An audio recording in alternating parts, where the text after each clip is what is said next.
തൃശ്ശൂരിൽ BJP ബോധപൂർവമായ വർഗീയ സംഘർഷമുണ്ടാക്കാൻ വേണ്ടി ശ്രമിക്കുകയാണ്. തെരഞ്ഞെടുപ്പിൽ ഒരു കാരണവശാലും തൃശ്ശൂരിൽ ജയിക്കാൻ കഴിയില്ല എന്ന് ബോധ്യമായപ്പോൾ സാമുദായിക സംഘർഷമുണ്ടാക്കാനും സാമുദായിക വിഭാഗീയത ഉണ്ടാക്കാനും വേണ്ടിയിട്ടുള്ള ബോധപൂർവമായ ശ്രമമാണ് കേന്ദ്രം ഭരിക്കുന്ന ഭരണകക്ഷിയുടെ നേതാക്കന്മാർ തൃശ്ശൂരിൽ ചെയ്യുന്നത്. അത് തൃശ്ശൂരിൽ വിലപ്പോവില്ല എന്ന കാര്യം ആദ്യം പറയട്ടെ. RSS ഉൾപ്പെടെയുള്ള ഭൂരിപക്ഷ വർഗീയതയ്ക്കും PF ഉൾപ്പെടെയുള്ള ന്യൂനപക്ഷ മുസ്ലിം വർഗീയതയ്ക്കും എതിരാണ് ഞാനടക്കമുള്ള കോൺഗ്രസ്സുകാർ. മുസ്ലിം ന്യൂനപക്ഷ വർഗീയതയെയും ഹിന്ദു സമുദായത്തിലെ ഭൂരിപക്ഷ വർഗീയതയെയും ഫാസിസത്തെയും ഒരുപോലെ ഞങ്ങൾ എതിർക്കും.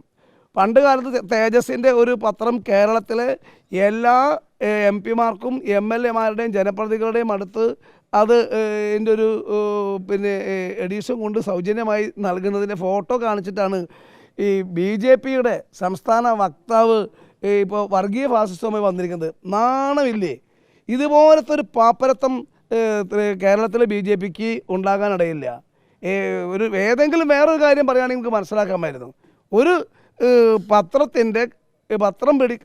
പിടിച്ചു നിൽക്കുന്ന ഫോട്ടോയിൽ വെച്ച് അതാണ് നിരോധിത സംഘടനയോടുമായിട്ടുള്ള ബന്ധമെന്ന് പറയുന്നത് അപമാനമാണ്. BJP നേതൃത്വത്തിന് പാപ്പരത്വമാണ്. അതുകൊണ്ട് ഞങ്ങൾ വർഗീയത എതിർക്കും. അത് മുസ്ലിം തീവ്രവാദത്തെയും എതിർക്കും, RSSൻ്റെ ഹിന്ദു തീവ്രവാദത്തെ എതിർക്കും. രണ്ട് തീവ്രവാദത്തെയും രണ്ട് വർഗീയത ഞങ്ങൾ എതിർക്കും. തൃശ്ശൂരിൽ വർഗീയ സംഘർഷം ഉണ്ടാക്കാൻ വേണ്ടി നോക്കണ്ട, അത് നടക്കില്ല.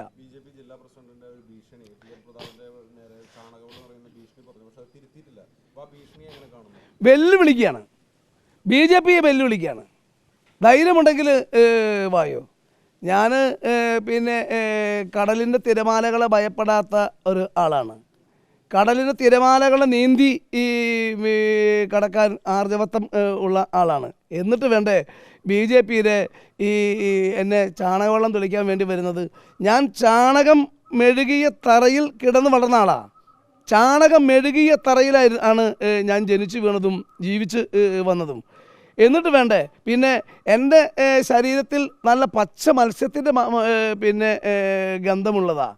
BJPയിലെ ഇത്തരം ഉമ്മാക്കി കാണിച്ചാലൊന്നും പേടിക്കുന്ന കാര്യമില്ല. വെല്ലുവിളിക്കാണ് വരാൻ. അങ്ങനെ ഭീഷണിപ്പെടുത്തി BJPക്കും RSSനും ഭീഷണിപ്പെടുത്തിയാൽ വഴങ്ങുന്ന കൂട്ടത്തിലല്ല TN പ്രതാപൻ എന്ന കാര്യം ഞാൻ BJP സംസ്ഥാന നേതൃത്വത്തെയും ജില്ലാ നേതൃത്വത്തെയും ഓർമ്മിപ്പിക്കാൻ ആഗ്രഹിക്കുകയാണ്. ഞാൻ വെല്ലുവിളിക്കുന്നു.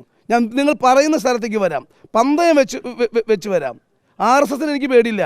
എൻ്റെ മുഖത്ത് കാണുന്ന അടയാളം, ഞാൻ 8ാം ക്ലാസ്സിൽ പഠിക്കുമ്പോൾ RSSകാർ എൻ്റെ സ്കൂളിൽ വന്നിട്ട് തലക്കുള ഹൈസ്കൂളിൽ വന്ന് ഇടിക്കട്ട കൊണ്ട് എന്നെ ഇടിച്ചതാണ്. ഒരു കാരണവശാലും RSSനും BJPക്കും അതേപോലെ തന്നെ മുസ്ലിം തീവ്രവാദത്തിനും കീഴടങ്ങില്ല. ഈ രണ്ട് തീവ്രവാദത്തിനെതിരെ പൊരുതും, ഏതറ്റം പൊരുതും മതനിരപേക്ഷതയുടെ വട്ടത്തിൽ നിന്നുകൊണ്ട്. ഈ പ്രധാനമന്ത്രി വന്നു പോയതിനു ശേഷം അതിൻ്റെ പിറ്റേ ദിവസം മുതൽ വളരെ അഗ്രസീവായിട്ടുള്ള ചില മൂവ്മെൻറ്റുകൾ BJPയുടെ ഭാഗത്ത് നിന്ന് കാണുന്നുണ്ട്. എന്താണ് അതിൻ്റെ കാരണം? BJPക്ക് മനസ്സിലായി. കാരണം 2 ലക്ഷം വനിതകളുടെ പരിപാടി എന്ന് പറഞ്ഞിട്ട് കസേര അവിടെ ഏൽപ്പിച്ചത് 40,000. 2 ലക്ഷം പേരുടെ പരിപാടി, അതും കന്യാകുമാരി മുതൽ മംഗലാപുരം വരെയുള്ള പ്രദേശങ്ങളിലെ ആളുകളെ കൊണ്ടുവരും എന്ന് പറഞ്ഞിട്ട് 40,000 കസേരയാണ് കസേര ഇട്ട ആളോട് അവിടെ ഏൽപ്പിച്ചത്. ആ സ്ഥലത്ത് എത്ര കസേര ഇടാൻ പറ്റും എന്നുള്ളത് സ്ക്വയർ ഫീറ്റ് അളന്നാൽ മനസ്സിലാകും. അപ്പോൾ അത് പരിപാടി പരാജയമായി. പ്രധാനമന്ത്രി കേരളത്തെക്കുറിച്ചോ കേരളത്തിന് വേണ്ടിയുള്ള ഒരു കാര്യങ്ങളും പറഞ്ഞില്ല. ഇവിടെ ഫോക്കസ് ചെയ്യുന്നു എന്ന് പറയുന്ന ആരെയും പ്രധാനമന്ത്രി ഫോക്കസ് ചെയ്തില്ല. BJP നേതൃത്വം ഭയങ്കര നിരാശയെ. ആ BJP സംസ്ഥാന ജില്ലാ നേതൃത്വങ്ങളുടെയും സംഘാടകരുടെയും നിരാശ കോൺഗ്രസിൻ്റെ മെക്കെട്ട് കയറാൻ വേണ്ടി വരികയാണ്. ആ കോൺഗ്രസിൻ്റെ മെക്കെട്ട് കയറാൻ വേണ്ടി വരേണ്ട. ആ കോൺഗ്രസിൻ്റെ മെക്കെട്ട് കയറാൻ വേണ്ടി വരുമ്പോൾ അവസാനം എടുക്കുന്നത് വർഗീയതയാണ്, വർഗീയ ഫാസിസമാണ്. അതും ഞങ്ങളുടെ അടുത്ത് വില പോവില്ല. തൃശ്ശൂരിൽ ഞങ്ങളും BJPയും നേർക്ക് നേരാ. ഞങ്ങൾ BJP വെല്ലുവിളിക്കുകയാണ്. ഞങ്ങൾ ഇടതുപക്ഷത്തേറ്റല്ല ഞങ്ങളുടെ വെല്ലുവിളി. ഞങ്ങൾ BJPനെ വെല്ലുവിളിക്കുകയാണ്, RSSനെ വെല്ലുവിളിക്കുകയാണ്. കോൺഗ്രസുമായി ഏതർത്ഥത്തിൽ വേണമെങ്കിലും ഏറ്റുമുട്ടാൻ തയ്യാറാണെങ്കിൽ വാ, ഞങ്ങളത് ഏറ്റെടുക്കാൻ തയ്യാറാണ്. വ്യക്തിപരമായി ആക്രമിക്കും, വ്യക്തിപരമായി തേജോവധം ചെയ്യും, വ്യക്തിപരമായി ഗോമൂത്രം ഒഴിക്കും എന്നൊക്കെ പറഞ്ഞാൽ അതൊക്കെ പോയി വേറെ ഏതെങ്കിലും CPMൻ്റെ കുട്ടികളോട് പറഞ്ഞാൽ മതി. അല്ലാണ്ട് ഞങ്ങളോട് പറയാൻ വരേണ്ട. ഒരു സംശയമില്ലല്ലോ. തൃശ്ശൂരിൽ ഞാൻ പാർലമെൻറ്റ് തിരഞ്ഞെടുപ്പിലായാലും ഏത് തെരഞ്ഞെടുപ്പിലായാലും കോൺഗ്രസും ബി ജെ പിയും തമ്മിലാണ് പ്രധാനപ്പെട്ട മത്സരം. ഞങ്ങളും ബി ജെ പിയും തമ്മിലാണ് മത്സരം. ഞങ്ങൾക്കറിയാം ദേശീയ തലത്തിൽ കോൺഗ്രസും ബി ജെ പിയും തമ്മിലല്ലേ മത്സരം. ദേശീയ തലത്തിൽ വേറെ ഏതെങ്കിലും പാർട്ടികൾ മത്സരിക്കാനുണ്ടോ? എന്തുകൊണ്ട് 5 തവണ തൃശ്ശൂർ MP പാർലമെൻറ്റ് സസ്പെൻഡ് ചെയ്തു? നരേന്ദ്രമോദി അമീർ ഷാ പാർലമെൻറ്റിൽ ഇരിക്കുമ്പോഴാണ് രണ്ടാളെ മുഖത്ത് ഈ വിരൽ ചൂണ്ടി മുദ്രാവാക്യം വിളിച്ചോളാം. ഞാൻ വിരൽ ചൂണ്ടി ചോദ്യം ചോദിച്ച ആളാണ് ഞാൻ. നരേന്ദ്രമോദിയുടെയും അമീർ ഷായുടെയും മുഖത്ത് സീറ്റിനടുത്ത് ചെന്നിരുന്നിട്ട് വിരൽ ചൂണ്ടി മുദ്രാവാക്യം വിളിക്കും ചോദ്യം ചോദിച്ച ആളാണ് ഞാൻ. അപ്പം എന്നെ ഡൽഹിയിലെ പല മാധ്യമ സുഹൃത്തുക്കളും എന്നോട് പറയാറുണ്ട് സൂക്ഷിക്കണം.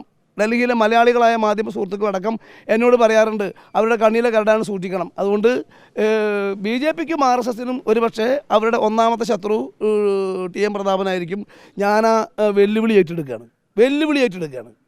ഞാൻ ഒരിക്കൽ കൂടി ആവർത്തിച്ച് പറയുന്നു, BJPയുടെയും RSSൻ്റെയും ഏത് വെല്ലുവിളിയെയും തൃശ്ശൂർ ഏറ്റെടുക്കും, ഒരു സംശയം വേണ്ട.